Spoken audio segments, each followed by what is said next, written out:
August 1977. A quiet, unassuming semi-detached council house in Enfield, North London. Number 284, Green Street. It was home to Peggy Hodgson, a single mother, and her 4 children. Margaret, aged 13, Janet, aged 11, Johnny, aged 10, and Billy, aged 7. Life was normal. Life was routine.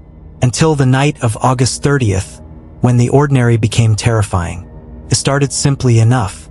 The 2 girls, Janet and Margaret, complained that their beds were shaking. Their mother, Peggy, dismissed it as childhood imagination, the kind of game kids play when they don't want to go to sleep. She had no idea that this minor disturbance was the first ripple of a tidal wave that would engulf their lives for the next 18 months. The following night, the true terror began. Peggy heard loud, inexplicable knocking sounds coming from the girls' bedroom. Rushing in, she found them huddled together, terrified. But the knocking wasn't the only thing wrong. A heavy chest of drawers began to slide across the floor, seemingly of its own volition. Peggy, a practical woman, tried to push it back against the wall. To her horror, an unseen force pushed back, moving the heavy furniture towards her with surprising strength. The fear in the room was palpable. This was no game. In a state of panic, she grabbed her children and ran to the neighbors, the Nottinghams, who would become key witnesses in the events to come. Desperate for help, they called the police. It's rare for law enforcement to become involved in ghost stories, but this was different. A female police constable, Carolyn Heaps, arrived at the house. She didn't just take a statement. She became a witness. While standing in the living room, she saw a dining chair levitate about half an inch off the floor and slide 4 feet across the carpet.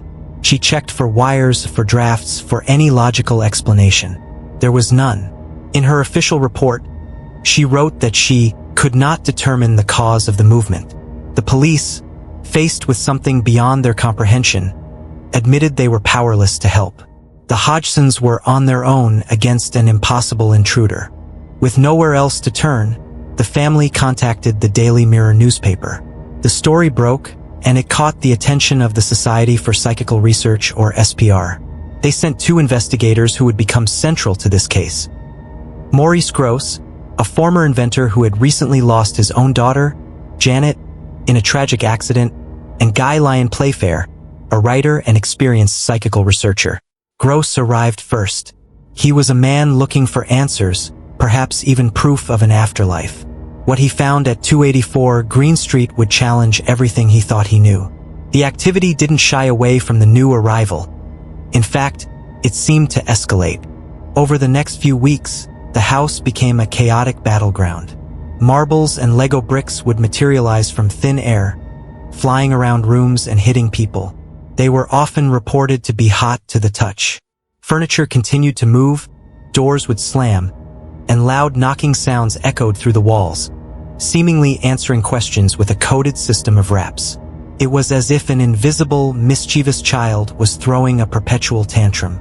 The phenomena were witnessed not just by the family and the investigators, but by over 30 people, including neighbors, journalists, and even a BBC camera crew, whose equipment inexplicably malfunctioned when they tried to record inside the house.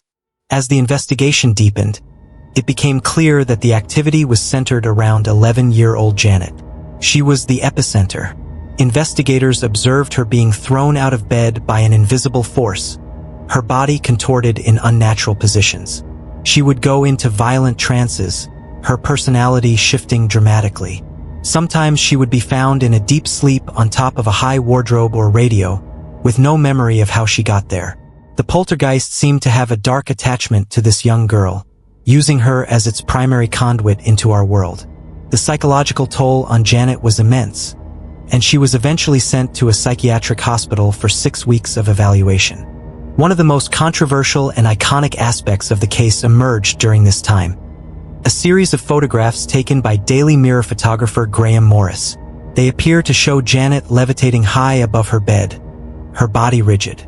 Skeptics immediately pounced, arguing that the photos simply captured a young, athletic girl jumping on her bed.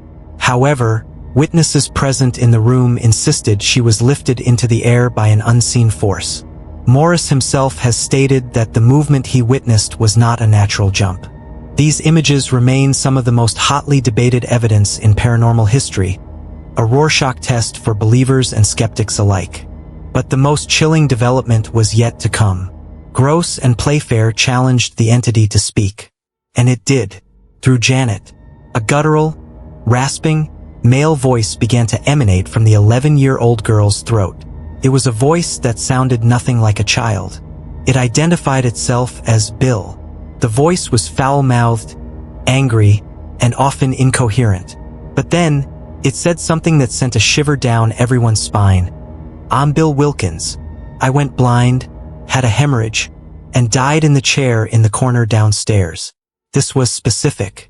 This was verifiable. Investigators did what any good detectives would do. They checked the story.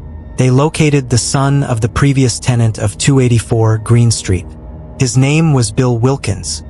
His son confirmed that his father had indeed gone blind in his later years, suffered a brain hemorrhage, and died in his favorite armchair in the living room corner, exactly as the voice speaking through Janet had described. It was a piece of evidence that was impossible to ignore. How could an 11-year-old girl know the intimate details of a stranger's death who had lived in her house before she was born? Despite the compelling evidence, the case was not without its critics. Other members of the SPR, like Anita Gregory, were highly skeptical. They caught the girls faking some incidents, bending spoons when they thought no one was looking, or banging on the ceiling with a broom handle. Janet and Margaret even admitted to playing tricks to test the investigators. For the skeptics, this was proof that the entire affair was a hoax, a case of two mischievous children seeking attention in a troubled home. They argued the voice was a vocal trick, a result of Janet using her false vocal cords. Maurice Grosse and Lyon Playfair, however, stood firm. They acknowledged the girl's trickery but argued that it accounted for only a small fraction of the events. How, they asked, could two young girls fake the levitation of heavy furniture witnessed by police officers? How could they know the details of Bill Wilkins' death? How could they make objects materialize from thin air and fly across rooms in front of multiple witnesses? They believed the pranks were a reaction to the intense pressure of the situation, a way for the children to regain some control in a house where they had none. To them, the core of the haunting was undeniably real. For 18 long months, the Enfield Poltergeist held the Hodgson family hostage. It was a siege of terror that drew international attention. But like many poltergeist cases, the activity eventually began to wane. By 1979, the violent outbursts had become less frequent, the knocking softer, the voices rarer. The entity, whatever it was, seemed to be losing its energy, or perhaps its interest. The family, exhausted and traumatized, began to piece their lives back together, though the shadow of those events would never truly leave them. The Enfield Poltergeist remains one of the most documented and controversial cases in the history of paranormal investigation. It has been the subject of books, documentaries, a major television series, and inspired the hit film The Conjuring 2. Continues to divide opinion today. Was it a genuine intrusion of the supernatural into our world? A complex psychological manifestation from a troubled family? Or an elaborate, long-running hoax that fooled the world? The sheer volume of witness testimony and recorded evidence makes it a case that is impossible to easily dismiss. Janet Hodgson, the girl at the center of the storm, has lived a quiet life since those turbulent years. In rare interviews as an adult, she has maintained that the events were real. While admitting they played some pranks, she insists the majority of the phenomena, the levitation, the voice, the terror, was genuine and beyond their control. "I know what happened," she has said, "and I know it wasn't us."